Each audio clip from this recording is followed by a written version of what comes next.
Olá, pessoal. Tudo bem com vocês? Sou eu, professor Mábio, de Biologia, para mais uma aula sobre o nosso pré-ENEM legal, mais um momento de preparação para vocês para enfrentar o ENEM aí no final de 2024, ok? Vamos lá. Hoje eu vou falar um pouquinho sobre anatomia e fisiologia animal. Como é que é isso, professor? O que é anatomia? Anatomia é a estrutura, é como se forma, é o que está ali naquele ser, ou naquele sistema, ok? Ou então naquele organismo, como queira. E a fisiologia, professor, o que é a fisiologia?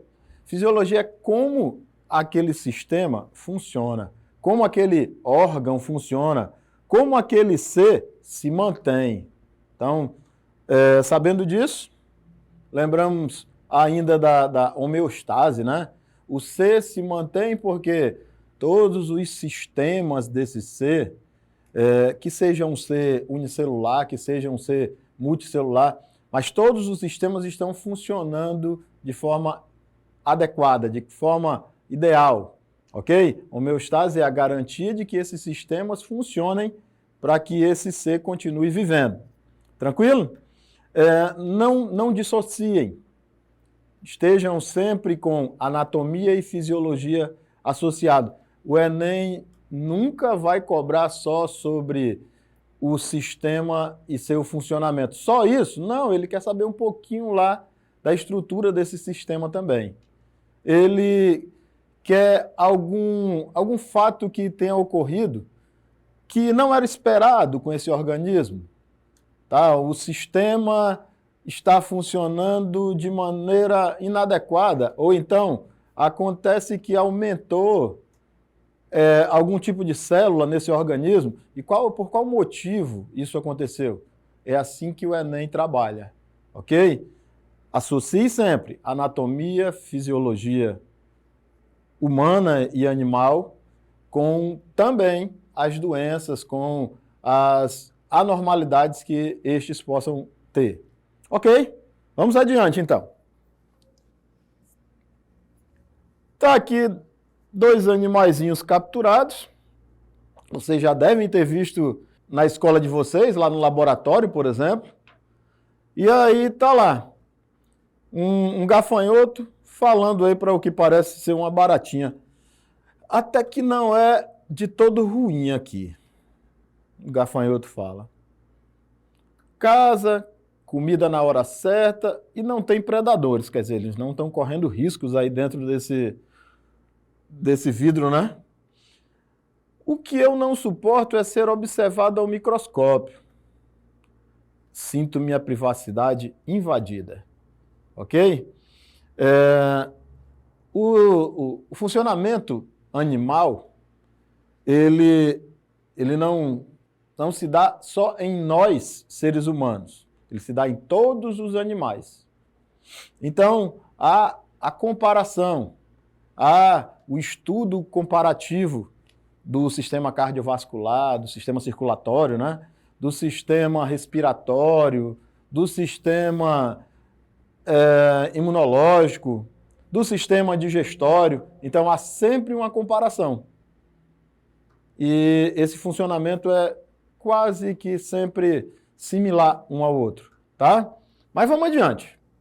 Vamos então partir para as questões. Está lá uma questão no material Resolva Enem, aquele livro verde que vocês receberam. Página 70, questão 51. Resolva Enem 2, Sistema Farias Brito. Diz o seguinte: a pressão arterial. O que é a pressão arterial, professor? A pressão arterial é a que ocorre nas nossas artérias.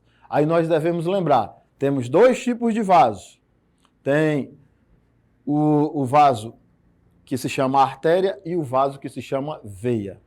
Tá? Mas tem mais, professor, não tem? Tem os capilares sanguíneos também. Mas vamos ficar com esses mais grossos, né?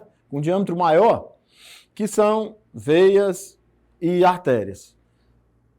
As artérias, elas recebem pressão do nosso coração.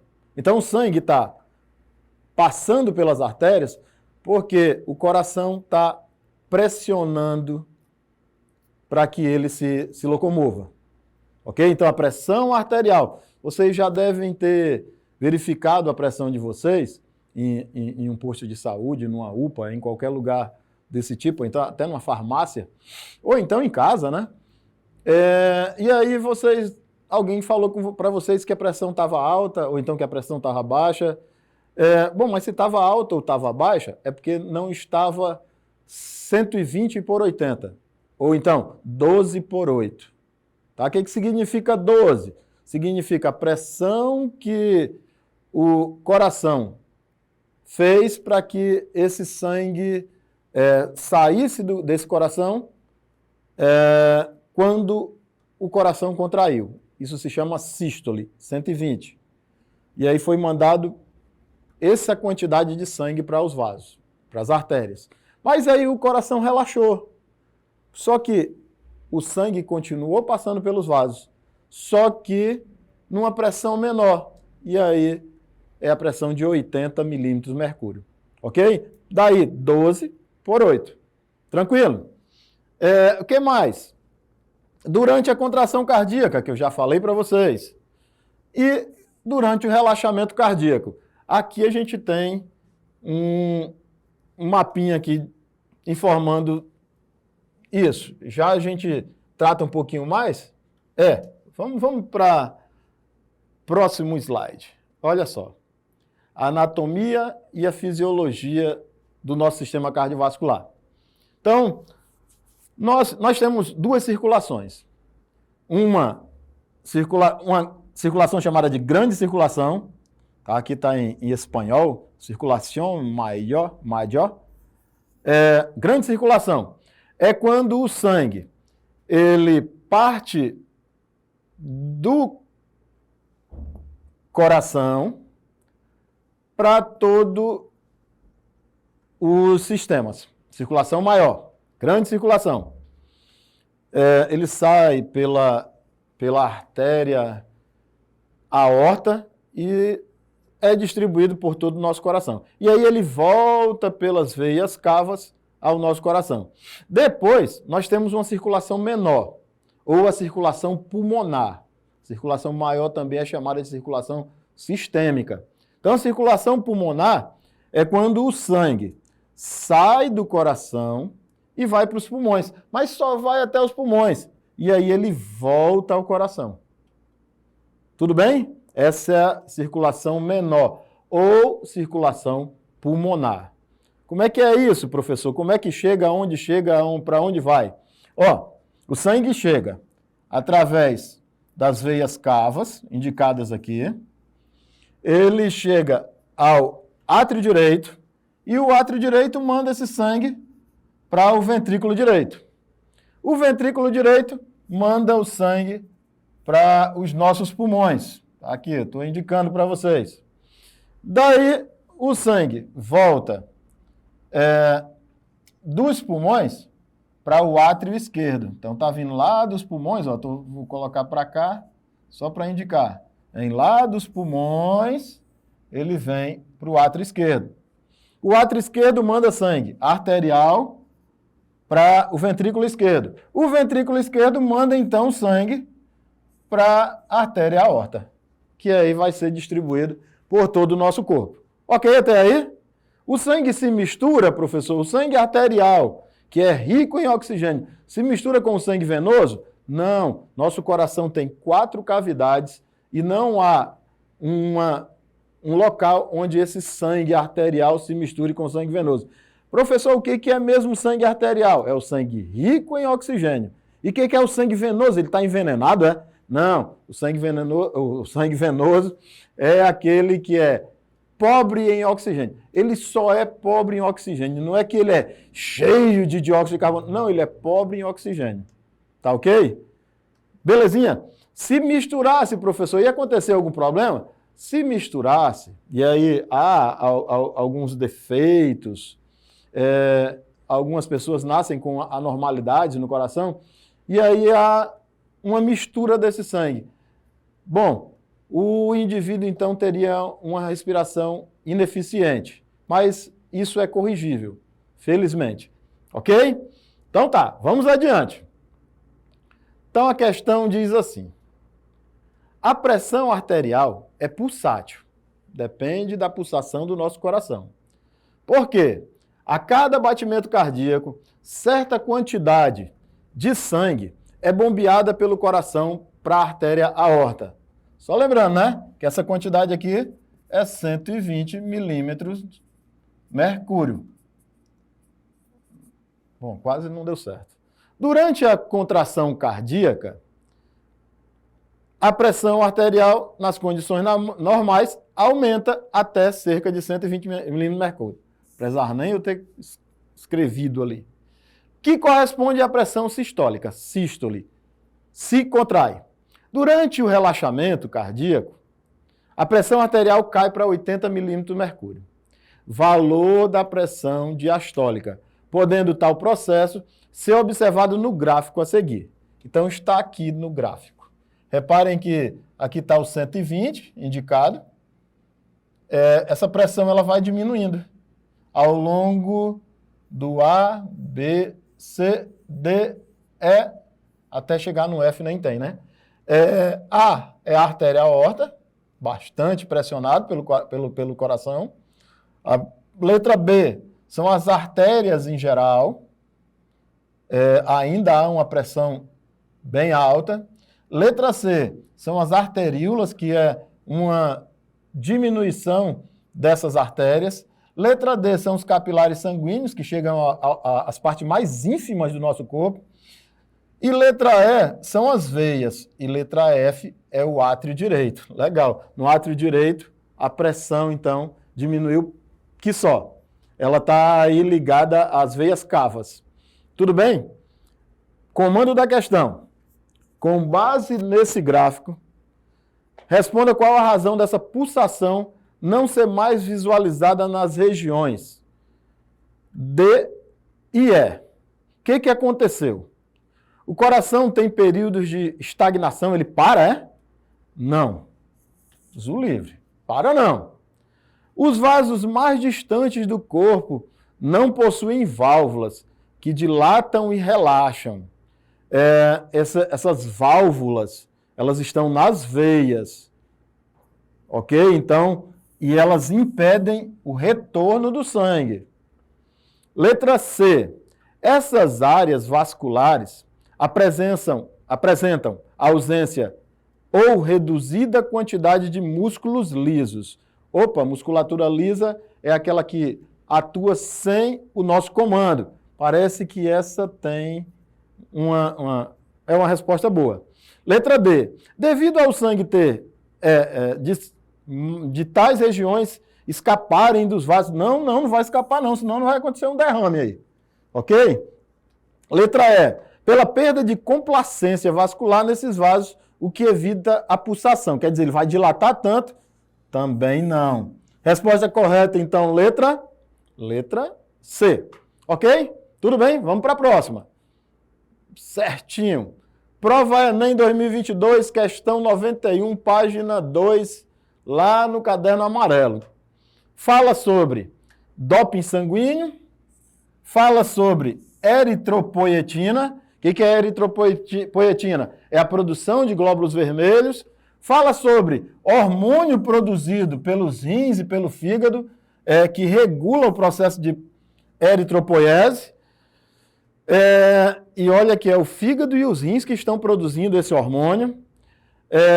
Fala sobre aumentar a capacidade de realizar exercícios físicos.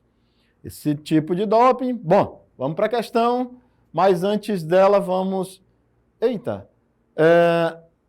Antes dela, né? A questão aqui.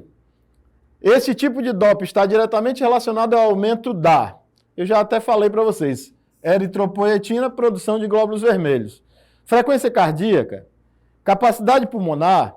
Frequência cardíaca não. Capacidade pulmonar também não. Massa muscular do indivíduo também não. Atividade anaeróbica da musculatura também não. Resposta está correta na letra E, por quê? Taxa de transporte de oxigênio do sangue. Por quê? São os nossos glóbulos vermelhos, eritro, que fazem o transporte de glóbulos vermelhos. Ok? Ou de oxigênio pelo nosso sangue. Glóbulos vermelhos que fazem esse transporte. Ok? Vamos para a próxima. Vamos adiante. Enem 2022. Questão 114. Fala sobre o veneno da cascavel que pode causar hemorragia. O que é hemorragia? É um derrame sem parar do sangue. Tem um comando aqui e fala que o medicamento apresenta potencial aplicação para. Vamos ler essa questão toda logo de cara? O veneno da cascavel pode causar hemorragia, com risco de morte a quem é picado pela serpente. No entanto, pesquisadores do Brasil e da Bélgica desenvolveram uma molécula de interesse farmacêutico, a pegcolineína 1, a partir de uma proteína encontrada no veneno dessa cobra, capaz de modular a coagulação sanguínea. Opa!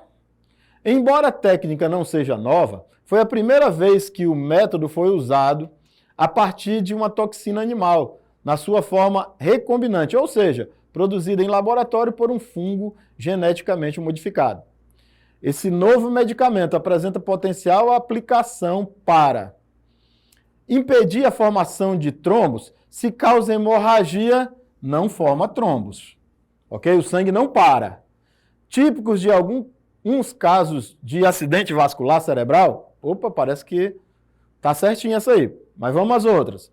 Tratar consequências de anemia profunda em razão da perda de grande volume de sangue? Não. Se ele perder o sangue, ele já vai entrar num processo de anemia. Não vou arriscar agora não, tá? Letra C. Evitar a manifestação de urticárias, comumente relacionadas a processos alérgicos. Não tem relação aí com processos alérgicos. Letra D. Reduzir o inchaço dos linfonodos. Parte da resposta imunitária de diferentes infecções também não tem relação com a questão. Letra E. Regular a oscilação da pressão arterial. Não fala de pressão arterial na questão. Mas vamos falar um pouquinho mais sobre o sistema cardiovascular. Só para lembrar, ele tem uma função: transportar e distribuir o sangue para todo o nosso corpo. E tirar do nosso corpo também as toxinas. Ele tem uma composição. Ele tem os vasos sanguíneos, tem o coração e tem o sangue. Vasos sanguíneos, artérias, veias e capilares, que nós já falamos agora na aula. E coração bombeia esse sangue, e esse sangue é composto por parte sólida e parte líquida. Ah, eu quero falar disso aqui. Para que servem as plaquetas? Qual a função das plaquetas? Que são partes de células do nosso sangue. Elas servem para coagulação sanguínea. Nunca esqueçam disso. Para que servem os glóbulos brancos ou leucócitos? Eles atuam na defesa do nosso corpo. Quando os glóbulos brancos estão altos no nosso organismo, é porque nós estamos com uma infecção. Glóbulos brancos normais, sem infecção. Glóbulos brancos altos, estamos numa infecção. E os glóbulos vermelhos transportam o oxigênio para todo o nosso corpo. De acordo até aí? Glóbulos vermelhos também recebem o nome de eritrócitos. Glóbulos vermelhos também recebem o nome de hemácias. Tá? Se acostumem com essa diferente nomenclatura aí. Então, eu quero o seguinte, voltar para a questão, e aí eu pergunto para vocês, esse novo medicamento apresenta potencial aplicação para quê? Já praticamente demos a resposta da questão lá no início. Letra A, impedir a formação de trombos. O que são trombos? É quando o sangue coagula. Se coagula, o sangue não circula. Se não circula, parou, o indivíduo tem problemas muito sérios. Ok? Vou adiante. Dizer para vocês que, por hoje, nós ficamos por aqui. Até a próxima aula. Fiquem com Deus e um abraço a todos.